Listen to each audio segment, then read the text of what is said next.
Today I'm going to talk a bit about what's been going on in Canada lately. The Liberal Party, in my opinion, has stooped to a low that you don't even see as a jackass party in the States.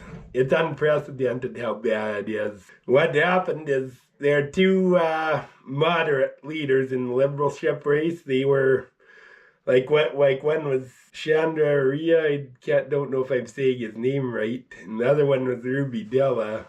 And the Liberal Party disqualified him first, and then recently they disqualified Ruby Dhalla.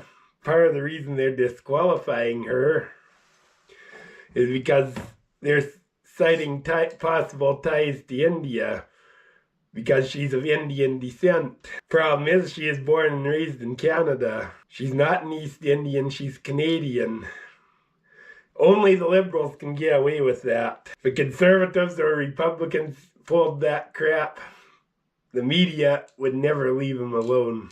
They'd be crying racist, racist. Because the Liberals do it, the media leaves them alone. That's your typical left-wing bias. I'm sick of it. I'm sick of dishonest media. Who should be disqualified to lead the Liberal Party? Well, maybe Chrystia Freeland after this outrageous comment. Is different about this unleashed and empowered President Trump is he is clearly threatening our sovereignty, and we need to respond. For the first time, the U.S., rather than guaranteeing, for the first time since the Second World War, rather than guaranteeing the rules-based order, the U.S. is turning predator. And so what Canada needs to do is work closely with our democratic allies, our military allies. I've been foreign minister. I know how to do that. That's why I would start with our Nordic partners, specifically Denmark, which is also being threatened, and our European NATO allies.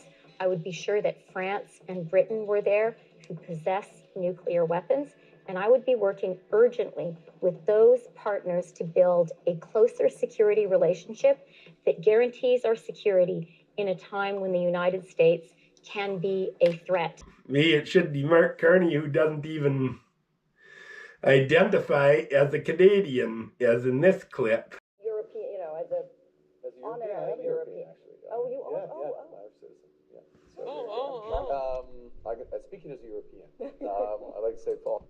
I think after the way the Liberals have treated Ruby Dhalla, that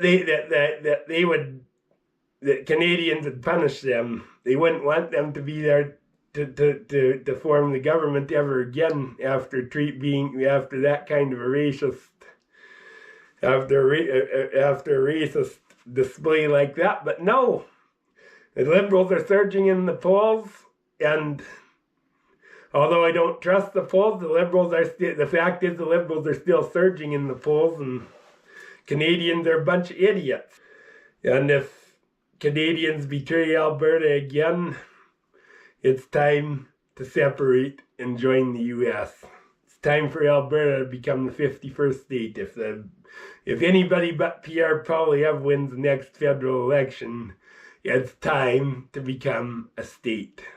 Enough of this nonsense. And if we join the U.S., we'll lose our public health care system.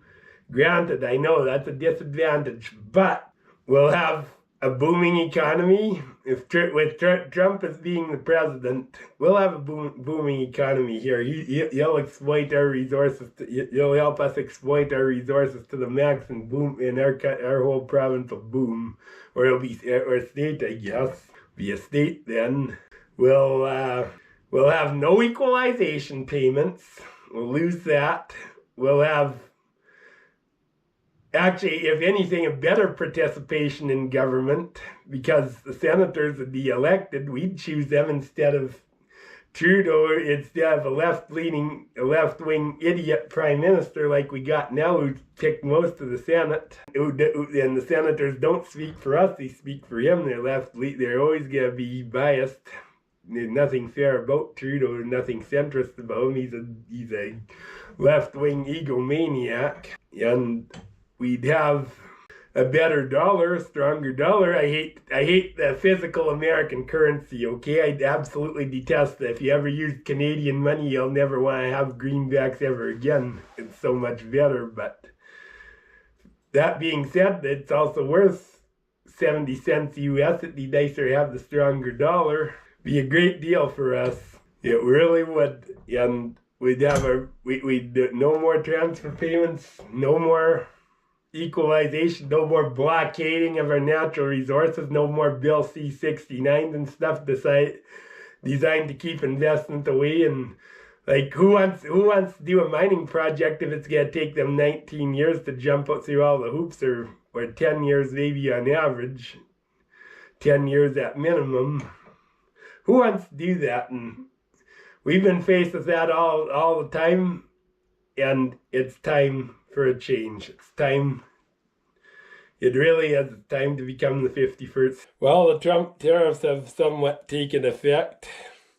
And if you listen to the mainstream media in Canada, you'd swear that this is the end of the world. Like, they even say, of course, the whole narrative is Orange Man bad, and we're innocent. We're only responsible for 1% of the fentanyl that comes across the border and all the rest of it. But, and some of them don't, and all the politicians, none of them get this. Like, Trump made it clear it was about dealing with fentanyl and illegal border crossings, and the reason both are such a problem now is because of Trudeau's lax drug policies. Like, fentanyl dealers are getting away sometimes with house arrest or a few years in jail at most, and the seaports only inspect 1% of the containers, and then there's Trudeau's laxed up immigration policies and stuff that people are coming into Canada legally and then sneaking across the U.S. to get in.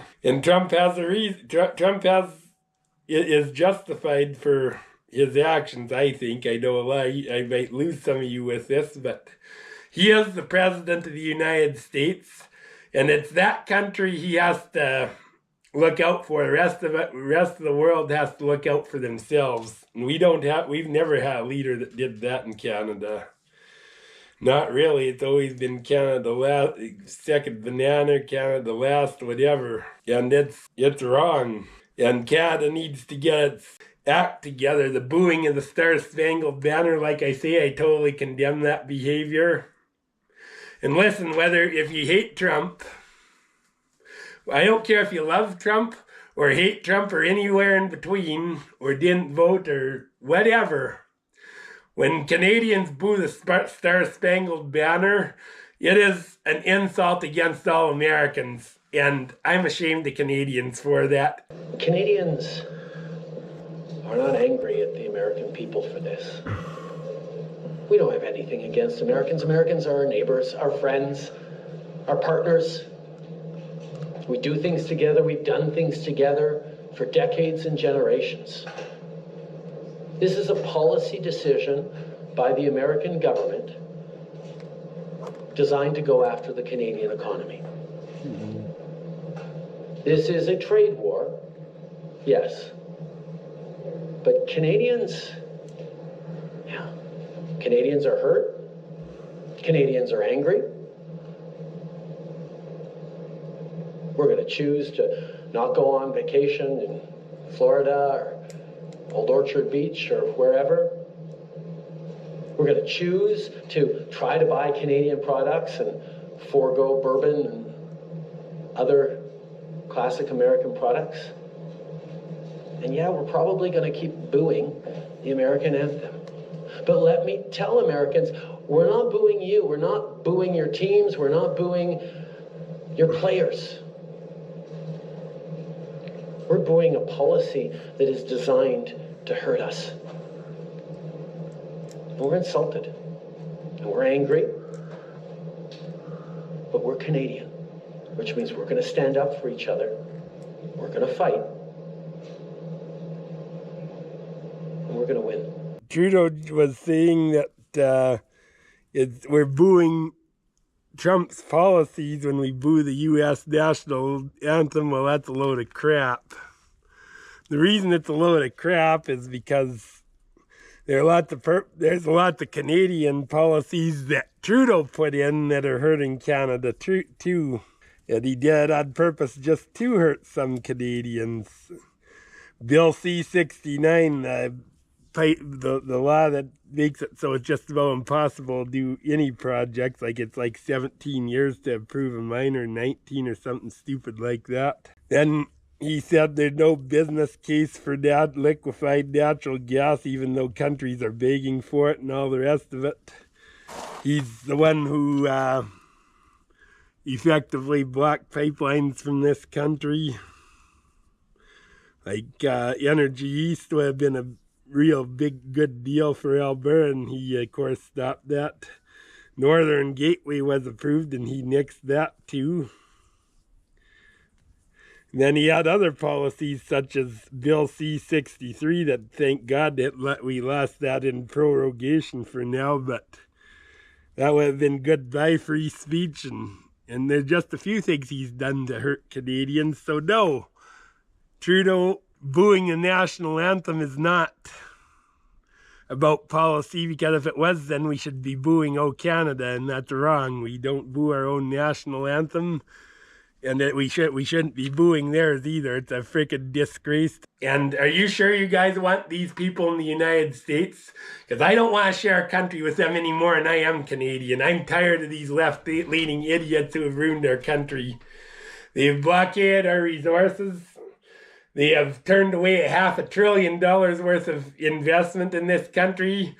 The tariffs wouldn't be such a problem if they would have built pipelines and sought other markets for resources. Germany and Japan have been crying for natural gas. And Trudeau said, oh, there's no business case for that. Well, that's all on him. All the problems we face are Trudeau's fault, not Trump's fault. This whole trade thing is Trudeau's fault. And the problem lies squarely on Canada. And there again, 25% tariffs seem like quite a bit, but the carbon taxes have been more than 25% on certain fuels. In fact, they've been all of 25. Now they're all of 25% or very close to it, or end up.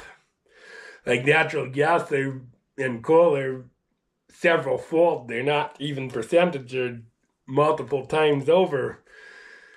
And that's all okay, but since Trump's imposing 25% tariffs, that's the end of the world. Well, come on. What's doing Trudeau's tax policies have been just as disastrous to the Canadian economy and his regulations and stuff as Trump's tariffs ever will be. And put the blame where it belongs. We can't do anything about what happens in the U.S. and Canada. We can do is be a little more careful how we handle things here, improve our economy here, reduce our taxes here. Pierre Poilievre, I like Pierre Poilievre. I think is he as good as Trump? No, but he'd certainly be better than what we got. And Mark Carney would be terrible. Like if you guys are in the States and don't like Kamala Harris, well, I got news for you. Mark Carney makes Kamala Harris look like a complete and total angel. He's that bad. He is a WEF ringleader, so we're in serious trouble if this guy becomes our prime minister. And he's been an advisor to Trudeau's government for a long time, so all these horrible policies, he's somewhat responsible for them at very least. Well, God bless you all. Catch you at the next one. Please like and subscribe.